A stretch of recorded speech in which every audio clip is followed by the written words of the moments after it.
오는 21일 지급되는 정부 소비 쿠폰의 수혜 기업을 가려내는 움직임도 한창입니다. 프랜차이즈 가맹점에서도 쿠폰을 사용할 수 있다는 소식과 함께 교촌 F&B가 투자 가능한 상장사로 주목을 받고 있습니다. 다만 경쟁사 대비 낮은 영업이익률을 유통구조 혁신으로 개선할 수 있을지가 향후 성장성을 좌우할 변수로 지목됩니다. 네, 산업부 성나균 기자와 알아보겠습니다. 성 기자, 사람들이 소비 쿠폰으로 뭘 가장 많이 사 먹을까 하면 단연 역시 떠오르는 건 치킨이 맞는 것 같아요. 네, 사실 저 같아도 치킨을 먹을 것 같은데요. 네. 이 매출 기준으로 이 치킨 업계의 톱3를 뽑으면 BHC, BBQ, 그리고 교촌 이렇게 세 곳입니다. 네. 각각 다이닝 브랜드 그룹, 제너시스 BBQ, 교촌 F&B라는 기업이 운영하는 브랜드고요. 이 중 상장사는 교촌 F&B가 유일합니다. 시장에서는 이 소비 쿠폰이 식음료 업체들에 쏠릴 것으로 보는 시각이 많습니다. 지난 2020년과 2021년 지급됐던 긴급 재난지원금과 코로나 상생국민지원금은 이 먹을 것에 집중됐기 때문입니다. 당시 음식점 사용 비중은 각각 25%, 22%를 차지했는데요. IM증권은 외식은 경기 침체기에 선제적으로 축소되는 부모님을 고려할 때 소비 여력이 생기면 가장 먼저 반응한다고 짚었습니다.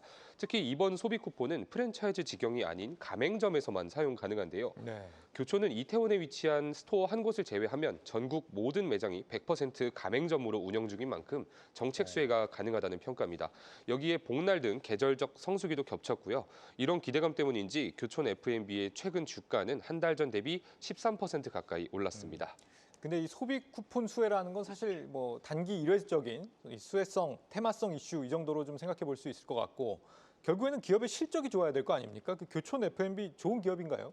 네, 우선 이 치킨 업황이 어떤지 좀 알아봤는데요. 네. 업계 관계자에게 조언을 구하니까 업계 관계자든 이 매출 톱3 기업들의 매출을 합산하면 좀 이 흐름을 알 수 있다고 조언을 해줬습니다. 그래서 직접 해보니까 국내 치킨 시장은 2022년 1조 4,200억 원, 2023년 1조 4,300억 원, 지난해 1조 4,700억 원 등 소폭이지만 매년 상승하고 있는 추세긴 합니다.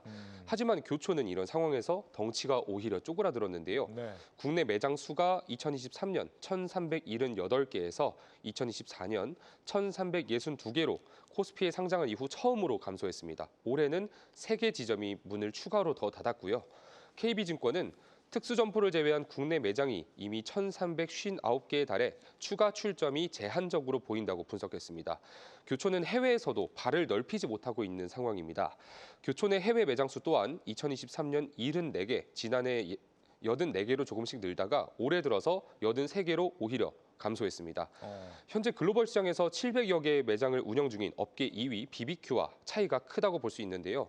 교촌이 상장 당시 2025년까지 25개국에 537개 매장을 내겠다고 밝혔는데 이 목표 대비 15%에 그치면서 사실상 공연불이 된 겁니다. 교촌 F&B는 속도보다 품질이라는 전략을 채택하고 있다는 입장입니다. 국내에서도 해외에서도 매장 수가 줄고 있다, 성장이 잘 안 되고 있다 이런 얘기인데 네. 회사 측 말대로 지금 내실을 다지는 상황이라면 또 괜찮은 거 아닙니까? 어때요? 네, 교촌이 경쟁사들과 봤을 때 장사를 그렇게 효율적으로 하고 있다라고 보기는 좀 어려운 상황입니다. 네. 교촌의 지난해 영업이익이 154억 원이었는데요. 전년 동기 대비 38% 줄어든 수치입니다. 같은 기간 BHC는 11% 증가한 1,337억, BBQ는 31% 급증한 857억 원을 기록했습니다. 교촌의 영업이익률도 3% 수준인데 BHC는 26%, BBQ 17%에 비하면 턱없이 낮은 수준입니다. 이 교촌이 다른 프랜차이즈와 달리 이 본사와 가맹점으로 이어지는 이중 구조가 아니라 가운데 지역 가맹점이라는 삼중 구조를 갖고 있어서 이 유통 과정이 좀 복잡하기 때문이라는 분석이 나오는데요. 교촌 F&B 관계자는 낮은 영업이익률은 지난해 전국 가맹지역본부를 직영으로 전환하는 과정에서 발생한 일회성 비용 230억 원 탓이라고 설명했습니다.